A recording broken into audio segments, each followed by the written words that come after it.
Okay, well, Mhm. okay. Well, I'll start. I'm Vikki Reynolds, and I'm a clinical supervisor and I guess an activist therapist, and I'm here with Tara Taylor of the downtown east side of Vancouver, and Zoey Dodd from Toronto, both working in responding to the opiate catastrophe. And we're going to have a witnessing of. We wanted to do a solidarity interview with Zoey Dodd, just to get to the kind of the heart of your work. And I just think it's so inspiring for folks in terms of believed in hope. And when people throw up their hands and say, we can't do anything, I'm like, you want to talk to somebody who is doing something with nothing. Like there's, I think that's, I think it would be really helpful. And I have big respect for Tara, for what you're doing, in the downtown east side and other places. And I think you're a great witness for this conversation. So maybe everybody could just introduce themselves. Sure. Go ahead, Zoey. Okay, so I'm Zoey Dodd, and I live and work in Toronto, which is on the territories of the Anishinaabe, the Haudenosaunee, the Huron-Wendat, and most recently the Mississauga of the Credit River. And I've been living in these territories for over 20 years now, and I moved here from the Whitehorse, Yukon, actually, which is where my mother and one of my sisters still lives today. So I've been working in the downtown east of Toronto for 17 years and have been focused mostly around issues related to poverty, substance use, housing, and like just being a drug user advocate for almost the entirety of that time. So so thanks for having me on here. Thanks. So my name is Tara. I've been working in the downtown east side of Vancouver for around 15 or so years, mostly with a focus in social justice and harm reduction. And, it kind of just changes, I don't know, with each new health emergency that comes this way, it changes what we're doing. And just wanted to acknowledge that we're working and living on the territories of the Musqueam, Squamish, and Tsleil-Waututh.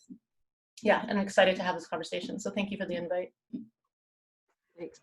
Zoey, just how did you start to do this work? How'd you get here? I was like living in a kind of really unhealthy relationship in my 20s. I'd moved out here to kind of escape my life and wanted something different. And I came out to Toronto. I'd never been here before. I just got on a plane and just did that. I was really struggling and had I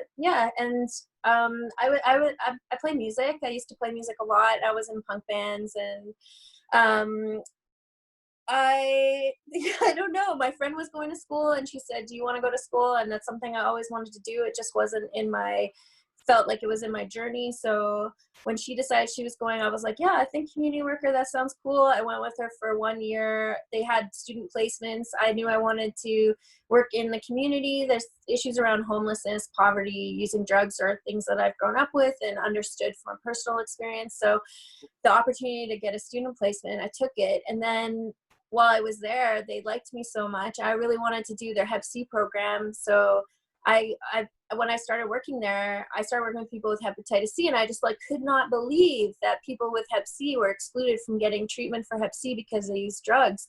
And that became my focus. And so when they said, do you want to get hired here? And I was going to work on a crack user project. I'd gotten involved with the Safer Crack Use Coalition, and I couldn't believe it. My first meeting, everyone was sitting around talking about crack, and I was like, what the hell? This is so cool. And I was telling my boss at the time my experience with smoking meth, and I just couldn't believe you could be in a space where you could talk about your own drug use and be hired for it. So and it's just sort of just happened, and I was still playing music, working in a record store, and leaving this unhealthy relationship, and all of that just happened. And as soon as I got a harm reduction job, I was like, yeah, so I'm not leaving this. This is where I can actually do a lot of social justice work. This is where I can fight for community. This is where I can make change, all the things I dream about. I can be influential in. I can help people live and survive and thrive. And so I quit school. I didn't even finish. I just took that job straight out and moved into my own place, and then got a full-time job there, doing a crack user project and the Hep C program. Yeah, that's amazing, because I know that you just finished a master's, right? Yeah.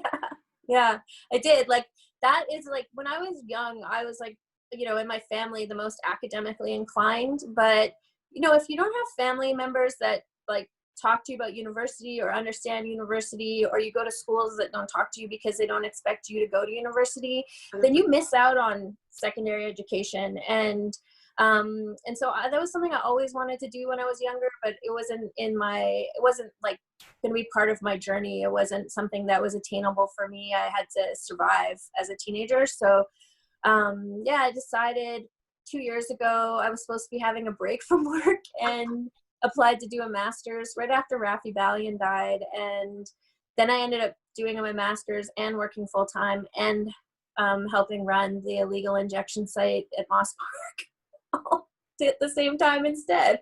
Yeah. But yeah, I finished it. It's interesting because school is definitely not the thing that qualified you. And then you ended up actually from the work going to school. Yeah. When you and I were talking at that time in some Yeah. consultations we had, you were also talking about like, you felt like you had to go to school to get some of this work out, right? Yeah, like it was more so I could put what was interesting to me and be like, I want to spend a focus on looking at drug treatment specifically and how the drug treatment system has been an effective tool at perpetuating this drug war myth that all drugs are bad, and so we have to continue to criminalize people and make them illegal. And so I wanted to spend 2 years sort of like investigating how the drug treatment system worked and operated, looking at it as a system of control and enforcement and criminalization, and that's what I did. So I specifically looked at people who've been mandated to drug treatment, but I asked them specifically about the programs that were mandated to, since their freedom was so tied to it, whether they were going to have their kids back, get their job back, or like stay out of prison. And so that's what I spent time doing. And I just had never had the time to do that. And I really enjoyed it. Yeah. And that for me, it's not about getting the piece of paper so much as it was like about just getting that experience of spending time thinking about ideas. Yeah. And I was thinking when we were having conversations while you were in school about what an act of resistance it was for you to go to school. The first thing, which is I think something all of us share, which is that class positioning, that we're not the families that go to school. We're not invited into those spaces. It's always weird to me that I'm an adjunct professor now. It's just weird because it's not a fit. But I just think, but it is a fit. And, for me, one of the reasons I became a prof and started to teach was we needed to have a voice that was taking this stuff apart. And, there was like that real point of connection with you. And I know Tara's also gone to school to do the same thing. We need to get enough credentials to get listened to. But while we're in there, we're going to contaminate the shit out of that. And I know that's like a lot of, and you've published a lot of stuff as well. That's actually really important in, banging against those dominant discourses of what is knowledge and what the quote best practices are, right? Well, yeah, because before I used to like everything, they would ask you for your credentials and I would use IDMJ, I do my job, as my like credentials. And everyone used to joke with me about that. I was like, no, I'm serious. Like what I know is from experience, what I know is from actually doing the work, which is like the majority of people I know. We have a lot of knowledge. We're not like just studying it in school. We are just like living it. And then, I've been involved in research ever since I started in harm reduction because I felt like we should be producing our own knowledge base and putting forward our own ideas. So, like I'm really proud of one research project I did, which was like actually looking at my own groups that I was facilitating, which I facilitated for 15 years, that looked at group cohesion and therapeutic alliance, and submitted that to the Journal of Group Psychotherapy, and had a whole section on popular education and mutual aid in my paper because, I thought that's something that people should learn about. Like, here's an opportunity to slip that in and teach people about Paulo Freire. Like, why not? That's who inspires me. It's amazing. When you think about, so education is kind of an act of resistance, a site of resistance for you, but also a place for you to push things forward. Bell Hooks talks about that. The fact that theorizing is a piece of activism. And I was really drawn. I was like, what are we doing in the academy? We should just be on the street. But we need kind of both, like we need some theorizing. And then, Noam Chomsky is saying that action without theorizing is just, can really cause a lot of troubles. But theorizing without any action is just like totally unethical, right? So I like that combination that you're talking about. And I'm thinking about, you go ahead. No, I was just gonna say, and it's like when I started in hepatitis C, I wanted to run groups, but I didn't really know how to do that. But I'd never really even participated in groups myself. But I thought, well, I know a lot from like organizing, and I know some things from reading like about popular education. And I think what's important here is for people to understand that they're not a failure because they can't access hep C treatment, that actually the system is a system of oppression, and that what they're experiencing is state oppression, and that the state doesn't care whether they live or die, or that doctors have made a decision based on morality to not allow them to do treatment because there's no evidence to say that they couldn't do hep C treatment. Yeah. And so I use the theories of popular education to help people understand their positionality in the world so that they understood that these are what the systems are. So teaching people about hep C, but then also teaching them about who these decision makers are, why these decisions are getting made, so that people had a different understanding. And I like the theories of popular education because I think that helps oppressed people to understand more about these systems and how we fight against them, how we can change them, and how it's not about themselves, but about like a much larger issue. Yeah, it's cool. When you think about, so education's not the thing that gets you there. I love that IDMG, I do my job. What is it, what is it that actually qualifies you for the work? What would you say what are the things that make you a valid person to do that job?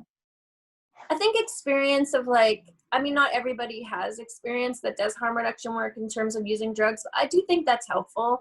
I do think also it's just helpful. I think what makes, knowing the systems and also having a desire for that system to change.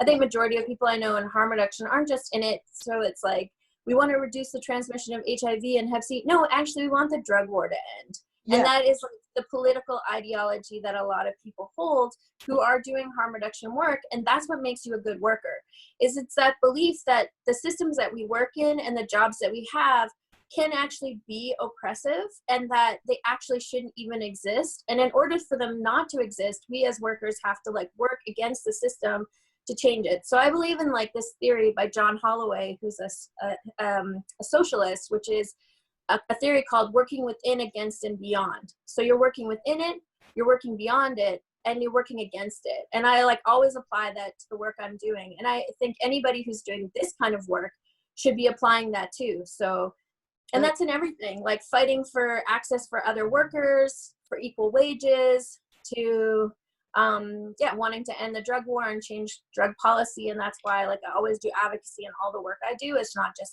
my job. Yeah. Look, walk us back a little bit. When the shit hit the fan and it became obvious this wasn't just a bad run of dope and it wasn't just a couple of people are dying, that we were in the midst of a catastrophe. You're one of the people that started an illegal tent in Toronto. How did that come about? How'd that come about? Yeah, so Toronto is so different from Vancouver because we're I live in a bit more of a conservative city. So, and we don't have these organizations to help us push things forward in the same ways as Vancouver does. And so we were inspired by what happened in Vancouver with the Overdose Prevention Society opening a tent. And we all talked about wanting to open a tent here for a year. The overdose crisis here started 5 years ago, around the same time it started in Vancouver, but we just didn't get attention because we didn't have the data to show. And so because data here is really far behind. And it was always being used against us, well, we can't show that. We had our chief medical officer of health, David Williams. He was at an opioid symposium saying that Ontario didn't have fentanyl. Meanwhile, people we knew had already died of fentanyl overdoses. And so it was really this uphill battle of getting any response. And so at that time, the government were the Liberals. They had no interest in addressing the overdose crisis. And we were waiting for exemptions to happen here for the safe rejection sites, which I was on the policy at my workplace to get a supervised injection site here. I sat on that for 6 years. So we had to have all this patience. Meanwhile, all these people are dying around us, including our own coworkers and friends of mine. So it was in August of 2017 that the police, so Toronto Public Health, we've always asking them, you got to put out alerts. If we have a rash of deaths, it's your role. But they didn't do that. They weren't doing that. We still don't have a proper drug alert system here.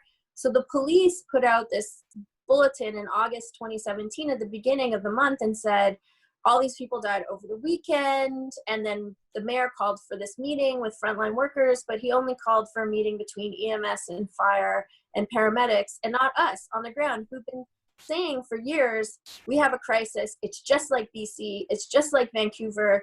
Please acknowledge that this is happening here. And then we forced a meeting with the mayor. We had this meeting with the mayor. And then like the next day or that night, like after the meeting with the mayor, we all realized that if we didn't take action, nothing was going to happen. It was the same of us telling everyone in the room what's going on, and nobody's actually going to do anything for us. And then we were really had been talking to Sarah Blythe, and we were really inspired by just like the thought of just opening something. And then the next day we went to the Toronto Harm Reduction Alliance meeting, told everybody in the room, hey, this thing that you've wanted to do for a year, we've set up a GoFundMe the week before. Lee Chapman did that, started fundraising money. And then that day we said, I just got on the phone, we're buying tents, we're doing this, we're doing that. And then the next day we're in the park and we'd opened up the site. We thought something that would last a weekend actually lasted almost a year. And we weren't totally prepared for that. We thought like, okay, we'll go. But then once we realized the police were going to let us stay, we just did a kind of a call out to people to help us. And people just came. We had 150 volunteers while we did that. It's amazing. It's wild. Thinking about how many workers and how many sites I go into where people tell me they're listening to the constraints, like, we can't do that. We have policies here. Yeah. That's not possible here. And I just think about like this, you know, this landscape of possibility where you're just seeing need and you're responding to that like an activist as opposed to, you know, a social worker or any of us employed, you know. And I'm just thinking, what does it take from you? You know, what is it about you and your colleagues and people you're in solidarity with that made this happen? Because and like you said, Sarah Blythe and some other folks have got that going in Vancouver, but we have some history. We've got a culture of harm reduction, even in the city here, right? With the 4 pillars. So we've got that and you didn't. So I'm just thinking, what did it take from you to do this? Well, I think we do have that. The thing is about like Toronto is like, we don't get recognized for the stuff we do in the same way everyone talks about Vancouver, right? So like, for instance, safer crack kits, those came from Toronto. We created those. Yeah. And everyone has them around the world now, but we didn't tell people. We're just like, oh, here's the thing that we just do. Yeah. And then with supervised consumption, like even with like safer supply, you know, we don't do observed dosages here. People get daily dispensed because that's what we wanted to do here. So we can watch certain things, but then there are things that become very bureaucratic, that they're not exactly how you'd want to do them. So it's like kind of interesting to watch how other people do them first. So that was the same with like being at work on the safe injection site, creating the policies. I'm like, man, this is just ruining drug culture. It's so rigid. You can't pass your drugs. You can't share your drugs. You can't help someone inject. Like just so many rules that are like, you got to sit at a booth. Like these are like rules that are imposed because a supervised injection site is really a concession because we have a problem with the drug supply and homelessness. Like a lot of people use supervised injection sites are homeless. Yeah. And people should be able to do drugs in their own homes, but that's not the reality for lots of people. So yeah. I think what it gives us and what it has given us when we don't have all these authorities, it has given us the privilege and the ability to then say, oh yeah, we're just going to do this our way. So when we open the site, we helped people inject. We ejected people if they needed assistance. We let people pass and share. We let them sit together. And that sort of formed the basis of how all the sites looked. They didn't have to be so clinical. It didn't have to be so rigid because we had examples of where it wasn't like that. So we just expanded on that, which then I think helped influence. So like pure assisted injection, while we were in the park, we did our own research. We did a whole study on pure assisted injection because we were like, this is a thing that they don't want to allow. So let's do research to show that's really beneficial and then push for that to happen. So then there's like a pilot in all the sites. And so I think it's, you know, by just doing it, you get the opportunity to like skip a lot of the bureaucratic red tape around the things that, you know, are the ways people really want them done, or they, you know, that this, you know, we can't, that people want to make something so overly medicalized for something that's also a very social and cultural experience. Yeah, no, it's true. What did it take from you as a person? What do you think it is about you? Some of your allies, like I am asking about you. I've always been like this since I was a little kid. I Yeah, don't know.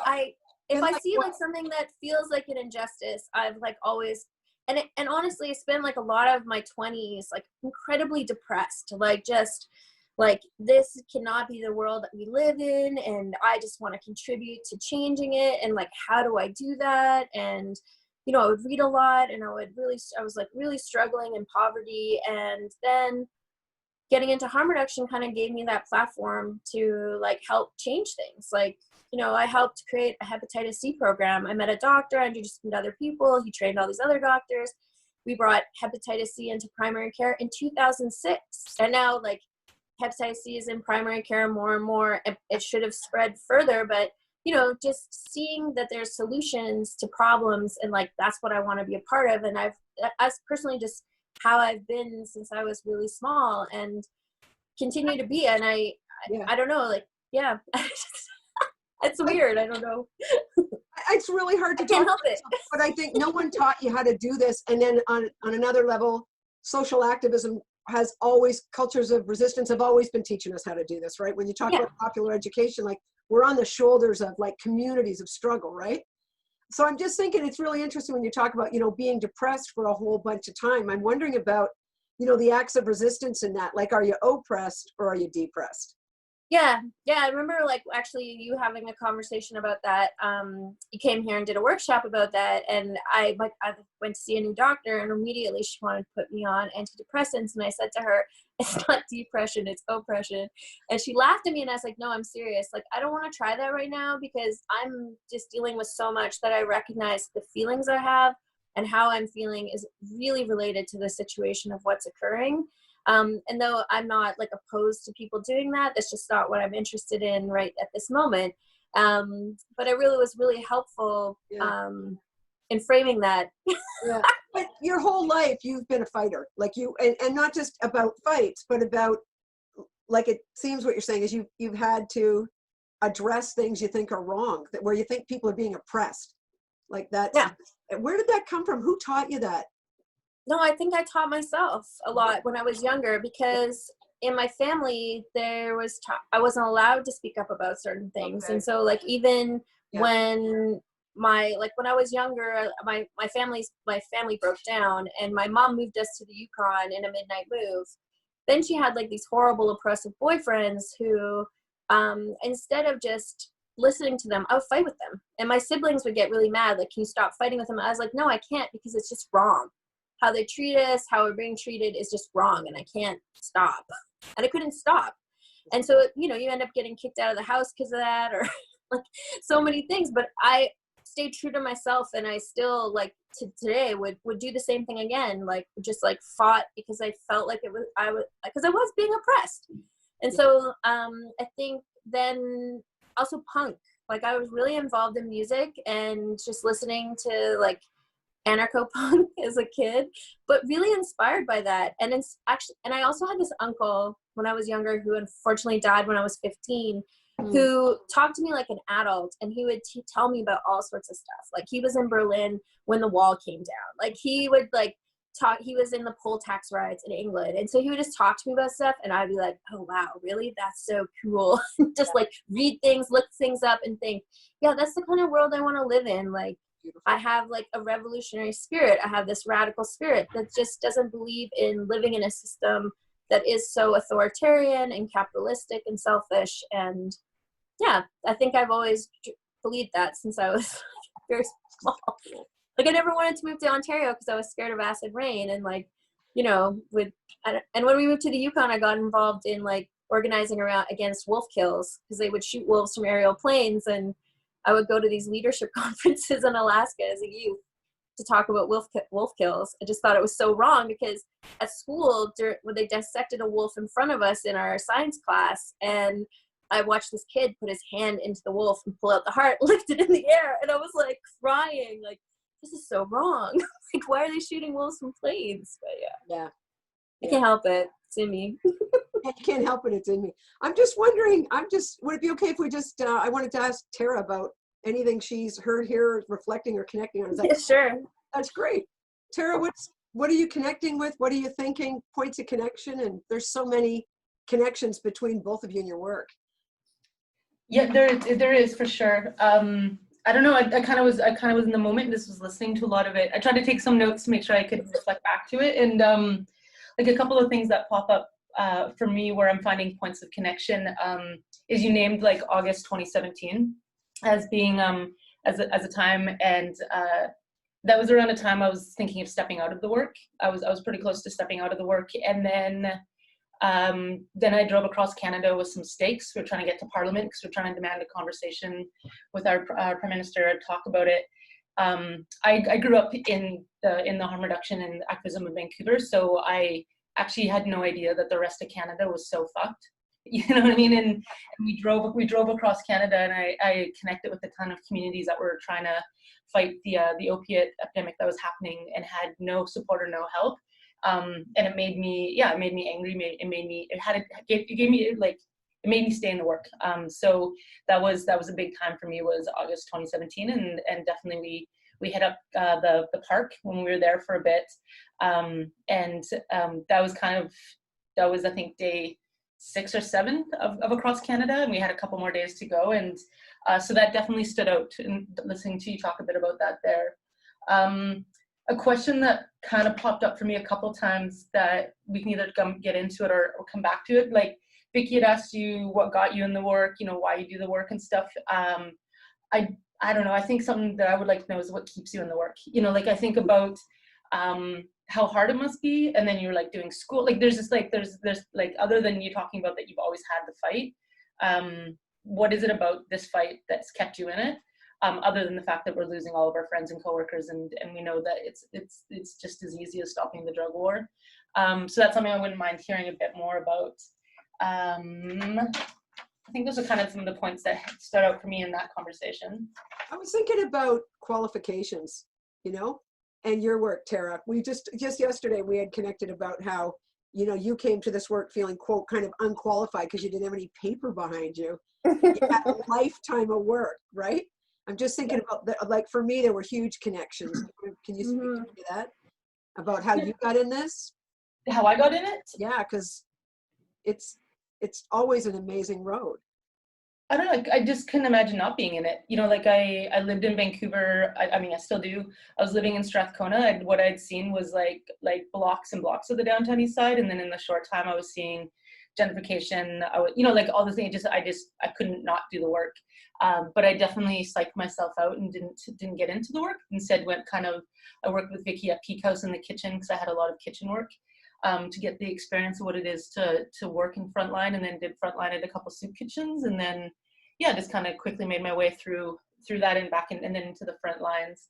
But yeah, I definitely didn't have any education, and so didn't think that, because that's what all the job postings were, like masters of this or bachelor of this, and it wasn't even anything. And then Vikki actually, I wouldn't say it saved my career, but saved my career in a bit. There was a time I applied for a management job and was definitely qualified for it, but was told I didn't have a degree, and so I couldn't. They were going to give it to somebody with a degree. So I asked Vikki, what's the quickest degree I can get? Like I just did your hair. I was just like, what's the fastest? And Vicki's like, maybe you're working for the wrong people. Like that's, And and then eventually that organization a year later asked if I'd come back and actually work at the job that they had told me I wasn't qualified for. And that was a big wake up that I didn't need a degree. But also you did something else with that, Tara, in terms of acts of resistance, because you didn't just say, I want you to let me in the door. You said, I need you guys to to acknowledge lived experience and stop asking for degrees. Yeah, I did. I named it. You're not going to make an exception for me. This is the way we're going to work with, quote, peers, right? Mm-hmm. It felt important to, it would be a missed opportunity not to make them name why it is that they wanted me to do the job, or had brought me back, asked me to come back to do it. Yeah. No, that's super cool. So I think that's fabulous. Zoey, what do you think about that question? Like, what is it that keeps you in the work? I don't know. I don't like it. I think what keeps me in the work is it's hard, but it would be harder not to do it. It would be harder to just continue to you know, we're now in COVID, and it's really showing to a lot of people just the amount, you know, like austerity and neoliberalism have been a part of my whole entire life.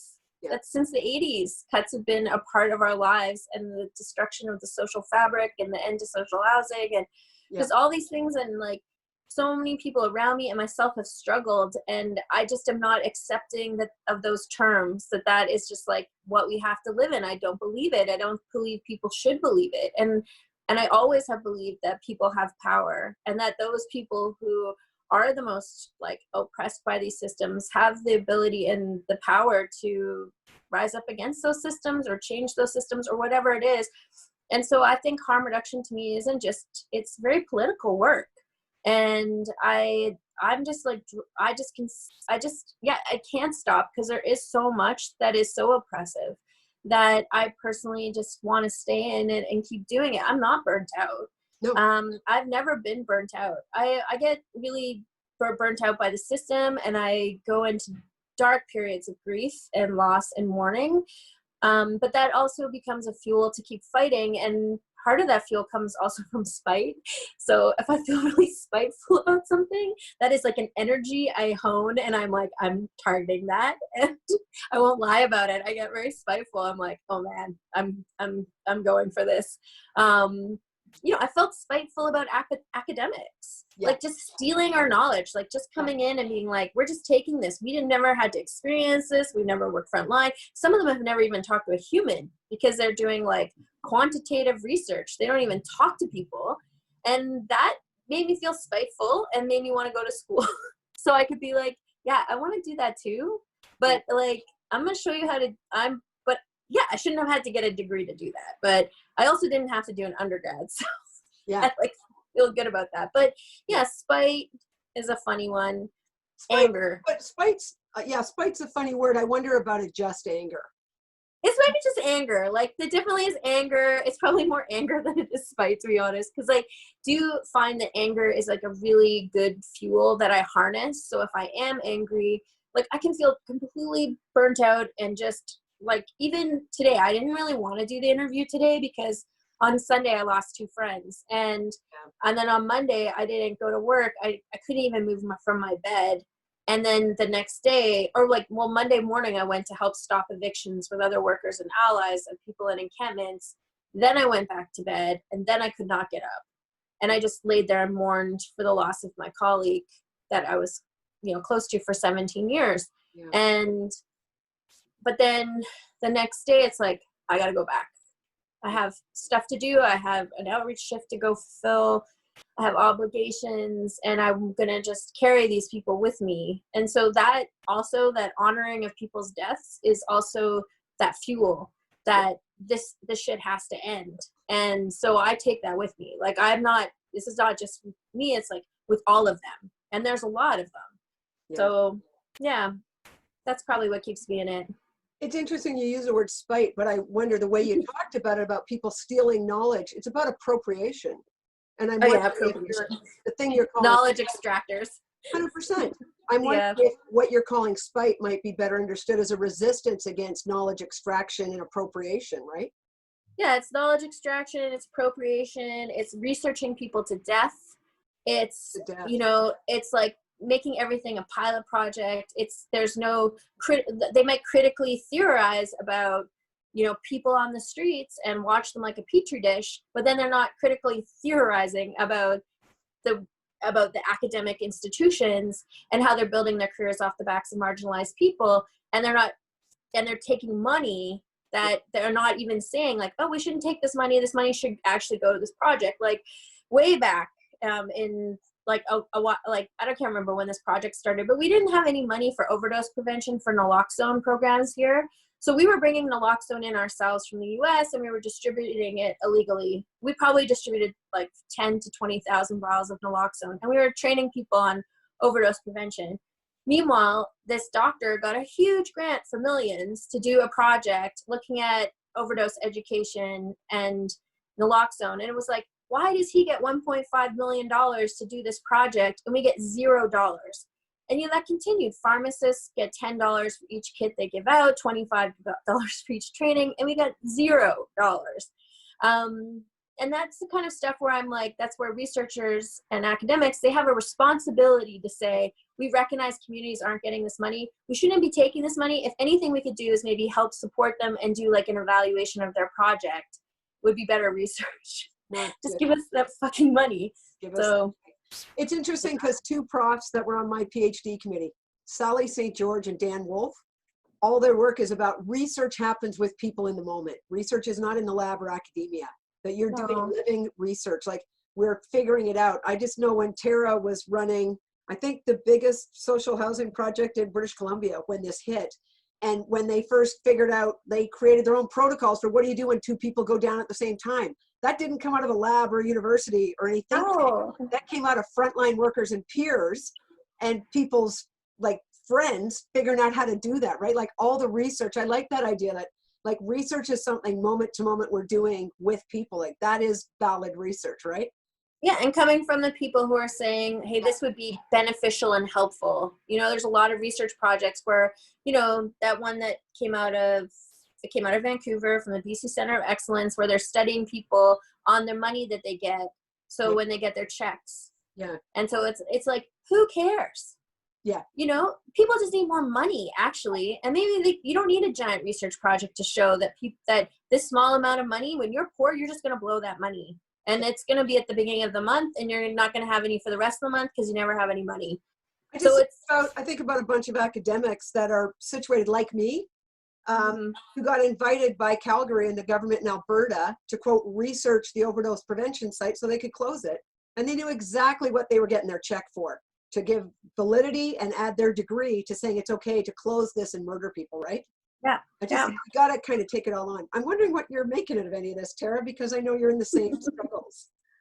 Yeah, definitely. No, it's, yeah, the reason I asked the question and what keeps you in the work is I'm always trying to figure out how to help people stay in the work, also help keep myself in the work. And I can absolutely resonate with grief, anger, and honoring those that we've lost is what keeps me in the work.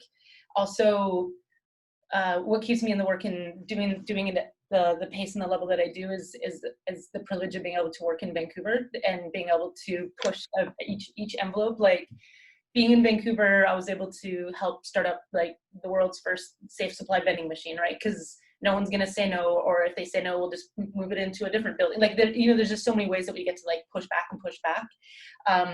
Because you have to, that's one of the ways that you trickle up, right? Is where I get to push and make those spaces, other spaces show up.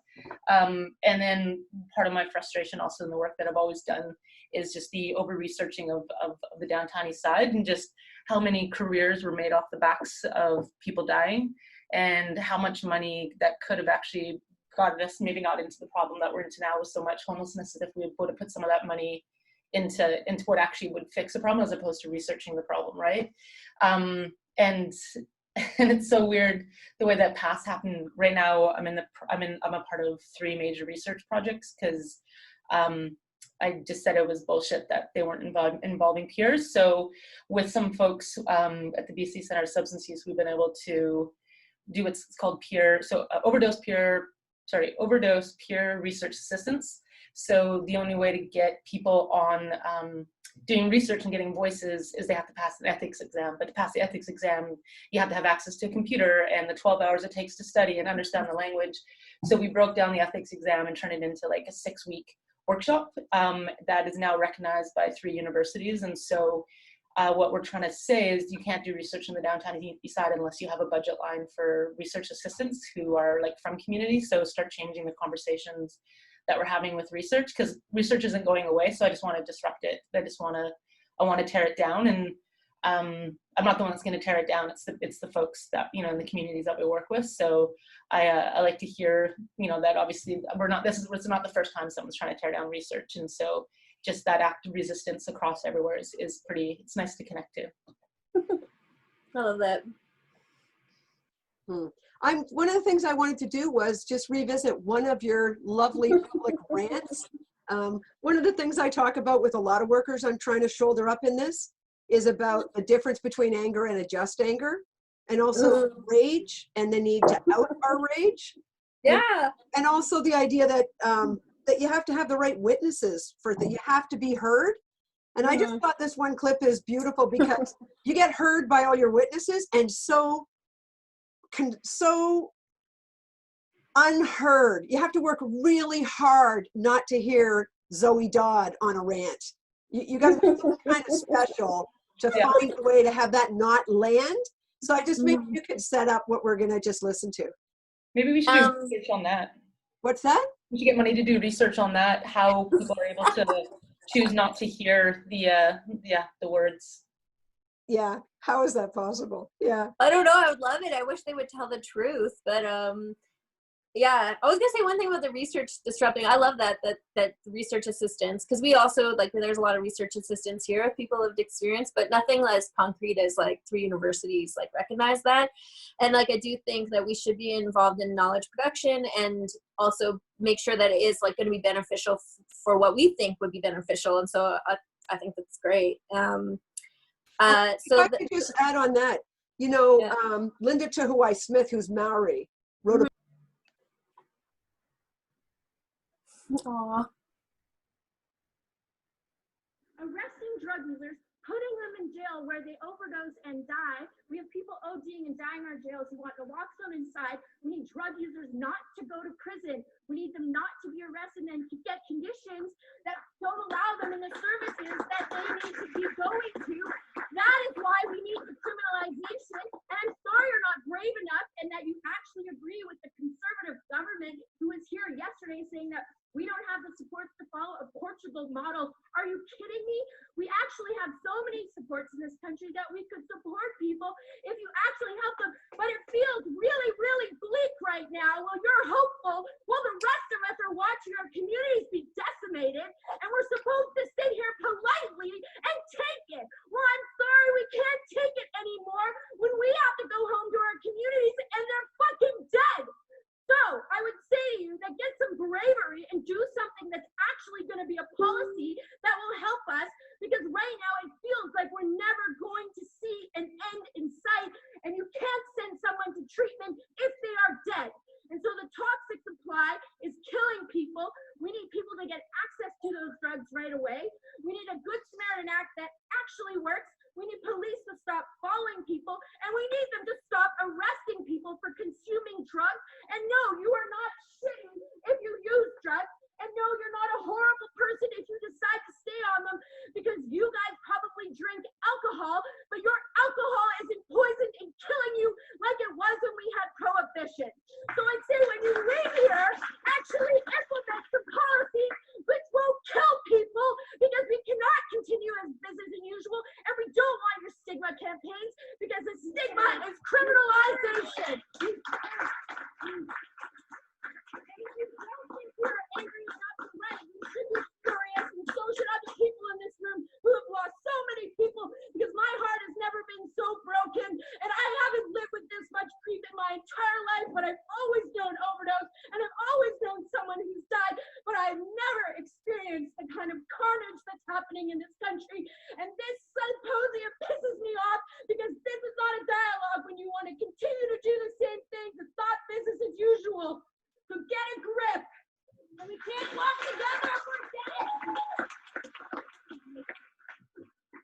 Thank you for your comments and questions. Your listeners, and please thank the analysts and thank you to the audience for the presentation.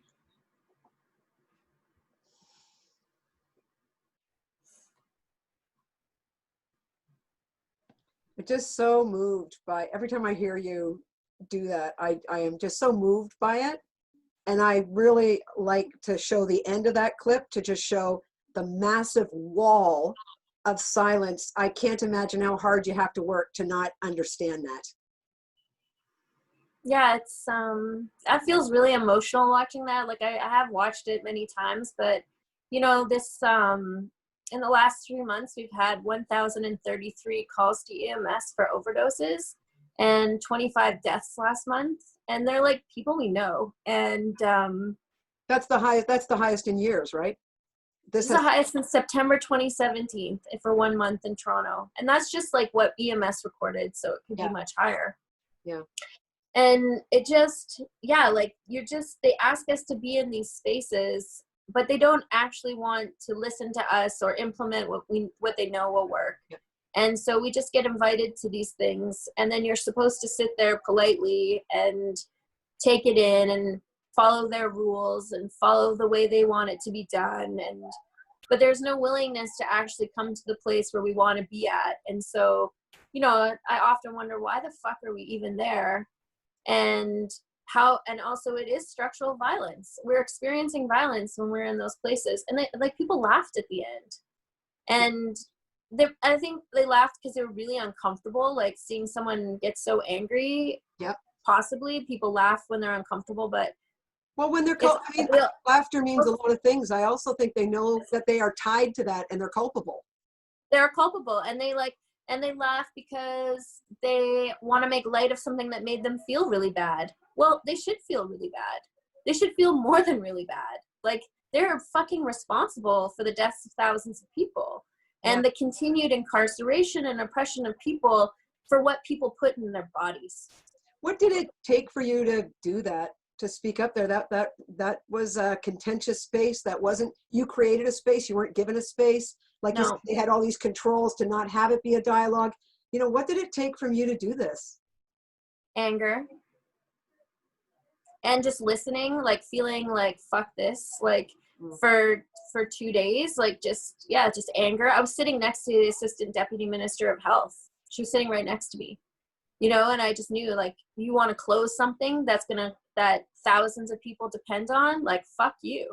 Yeah. And so that rage was like, and everything spilled out of me. All the things I was thinking through that whole session just came out. Like, it just came running out. I use it teaching all the time because I think it just shows such a brilliant analysis that this is another way to do knowledge, and that this is a fantastic critical, this is not someone losing it. This is somebody putting it together for you in a way you can't, That's right. welcomed into. I thought it was the best of teaching. Thank you. Yeah. And the other thing that was really cool is, Garth Mullins is one of your witnesses. He's standing up there. You're not, they want to isolate you, but you've got, you're sitting there with great solidarity. We sat together. That was the other thing. We were all sitting together. We were all looking at each other. We were all talking to each other, whispering to each other. We were all feeling it. We were all feeling really, like, aggravated and upset by being at this symposium. And you feel like a pawn. Like, you're just there as a pawn. And so I think that all of them being there too definitely, like, helped feel like I was safe for me to get up and say something, because they're feeling it too. Yeah. Like, I'm not alone in this. We're all talking about it. And there's a lot of solidarity for you and the right. There is. Yeah. That's right. And I think when we get up and speak and we have that opportunity and that platform, it is important to try to think of all the, like, what are your demands? What is it that you want? That's what I think about. What is it that I want? What do I want to teach them, this room, in this moment? What is the truth? And so that for me is like, when I said the thing about alcohol, I knew I was going to say that before I stood up, because I thought that is what this room needs to hear. Yeah. This has happened before. This has happened to their people. Yeah. And so I used that, knowing that analogy was going to be effective, because it's true, and it's the truth. Yeah. And so politicians and all these bureaucrats and ministers, they don't tell the truth. Our job is to tell the truth. And that's what I want to do in the work I do. Like, we're bearing witness. We're also the truth tellers. Yeah. Sweet. Tara, I'm just wondering about your reflection from that.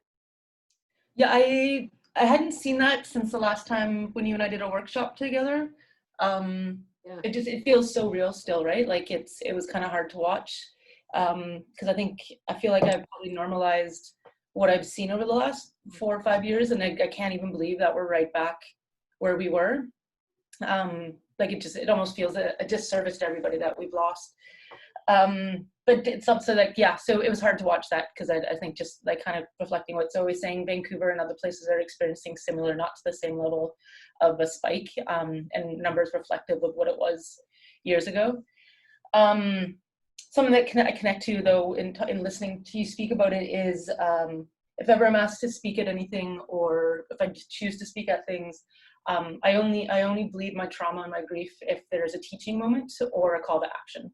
Like I'm no longer being tokenized and being asked to speak, or just because I'm being asked to speak. Like I'm taking more space so I can create more space. And so, yeah, so I'm just no longer bleeding grief and trauma all over unless there's a call to action, or yeah, they don't get that from me anymore. And I feel that that's something that I picked up from what you were saying both there and then in your reflection of it. So thank you for that. Yeah. Cool. I want to really thank you for this conversation. I just find it's just great to unearth some of the things that have helped you do this, because I think it's easy for people to, you know, write it off as anger or other things or motivating, but it's a lifetime of work to be able to speak truth in those moments so brilliantly. You know, that is oration. That is teaching by speaking. You know, that is the Socratic method at its best, right? And the asking of questions, you know, what are you going to do? I thought it was beautiful. And that's what popular education is. And that's like what I believed when, you know, I got to meet Justin Trudeau, and I got to ask him about decriminalization and legalization by being at a vice panel. I didn't just use that opportunity to ask my question. I asked my question, and then I asked a rebuttal. And I made sure, like, when I was asking and talking about it, that I talked about things that could, like, educate people in that moment, so that people could understand there's other ways of thinking about this that could help you understand what's happening in a really basic way. You don't need a degree. You don't need to be an academic. You don't need a research project. We just really need to talk about it really basically, because it is really basic. It's made more complicated, but it isn't really that complicated. Yeah. When people say it's complicated, it's like, it's not really. Yeah. But it's just that harm reduction is about dignity. Like the basic tenet of harm reduction is dignity. If you do dignity with people, if that's what you're organized around, it all makes sense. It's not a fight. Like it's so there for us, right? Yeah, definitely. And we just have to really believe it and be in solidarity with each other. You know, like years ago, we started a harm reduction workers union because we wanted to make sure, and we had everybody in it because we wanted to make sure that we were all fighting for each other. And we don't call people peers out here because we're like, why are they called peers? It's just like, it's just a job. And when I started, I made sure like I got all of us to switch our job titles. And then when we were targeted in our workplace by our boss, we organized a union together. We made sure that all of us as harm reduction workers, people who were quote unquote hired as peers, were in the union, and we fought for each other to make sure that we had better wages, because the biggest problem is like poverty is one of the hugest issues for everybody. And so we just like fought for better wages. And I think for me, that is also harm reduction is about being in solidarity and in all of the different ways, not just around substance use, but all of the roots. And that's why I love this work, because there is that possibility to not just get stuck in seeing it as like behavior change. It's not behavior change. For that. Well, thanks so much for this conversation, and thanks for being thank you. I just would maybe we'll just circle out. Just if you could maybe we'll start with Tara. Just any of your thoughts on being here this hour and what you're kind of leaving with. Yeah, I wasn't really sure what today was gonna be, but I don't think I know how to say no to invitation from Vikki Reynolds, so I jumped on it. Yeah, it was nice. It was nice to take a moment, and I feel like it's been really action oriented, just not even in the past couple months, but just in general. So sometimes to just pause and reflect, and so I appreciate that today was a bit about talking about why we do the work, what makes us stay in the work, kind of re-jazz us again. I feel a little bit, I feel more hope at the end of this meeting as we did at the beginning. So I thank both of you for that. Yeah. How about for you, Zoe? Oh yeah, no, thank you, Tara and Vikki. Like, this is really important. It was weird. Vikki asked me last week how I was doing, and I was like, yeah, I think I'm actually okay, which is weird because this is pretty wild times. But yeah, I really appreciate the opportunity to reflect and to talk about this. And it's important. It's really hard for us to stay energized. It's really hard. This is really hard times we're working in an overdose crisis. We've dealt with so much loss. We all have so much trauma. Like, I don't think any of us thought we would spend our time reversing overdoses. I never thought I would be pulling so many people out of bathroom stalls in my life, or losing so many friends and yeah, it's never thought that that's how this would be, and it is. But the thing about COVID is that we all know how to act. We all know how to lean into a crisis and how to work through one. So I'm watching other people I work with really struggle, while the people I work with in harm reduction are just like, this is what we do.